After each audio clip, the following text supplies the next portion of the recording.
दोस्तों आप लोग देख रहे हैं राइजिंग भोजपुरी और राइजिंग भोजपुरी में आप लोगों का बहुत बहुत स्वागत है। दोस्तों अभी हाल ही में कल खेसारी लाल यादव का एक गाना रिलीज हुआ है, आप लोगों ने सुना होगा वेब म्यूजिक से, जिस गाने का नाम था किसमिस। नो डाउट दोस्तों गाना बहुत ही जबरदस्त था। काफी दिनों बाद कुछ इस तरीके का गाना खेसारी लाल यादव का सुनने को मिला, चाहे वो म्यूजिक ले लीजिए चाहे लिरिक्स ले लीजिए, हर एक तरीके से ये गाना एकदम जबरदस्त है। और पर्सनली ये गाना मुझे काफी ज्यादा पसंद आया। कुछ इस टाइप का ही गाना का डिमांड था और एक दिन हो चुका है, उस गाने पर 22 लाख से ज्यादा व्यूज मिल चुके हैं, लेकिन उस गाने पर मात्र 63,000 लाइक है। और आप लोग समझ ही सकते हैं कि खेसारी लाल यादव के जो भी गाने होते हैं उनके 1 मिलियन जब व्यूज कंप्लीट हो जाता है, उस पर करीब 1 लाख लाइक आप लोगों को देखने को मिल जाता है। लेकिन इस गाने पर 22 लाख व्यूज होने के बावजूद इस गाने पर 63,000 लाइक है, तो आप लोग समझ सकते हैं पेड प्रमोशन के द्वारा इस गाने पर व्यूज लाया गया है। हालांकि उतना कुछ खास ये गाना परफॉर्म नहीं कर पाया, लेकिन गाना बहुत ही जबरदस्त था। अब क्या इसका रीजन हो सकता है आप लोग ही बताइएगा, आप लोग अपना जो भी कमेंट बॉक्स में आप लोग बता सकते हैं। बाकी दोस्तों आप लोगों को बता दें कि खेसारी लाल यादव का दिल्ली में उनके कुछ गाने के वीडियो के शूट चल रहे हैं, करीब 2-4 दिन से चल रहे हैं। और देख सकते हैं आज शूटिंग के सेट से खेसारी लाल यादव का एक शूटिंग का वीडियो सामने निकल कर आया हुआ है, जो कि रक्षा गुप्ता के साथ दोस्तों खेसारी लाल यादव के गाने का वीडियो का शूट चल रहा है। और गेटअप आप लोग देख सकते हैं काफी बेहतरीन है और बहुत ही जल्द ये गाना आप लोगों को सुनने को मिलने वाला है।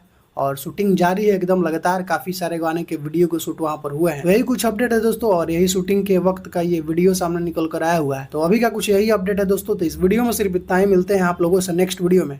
Thank you so much.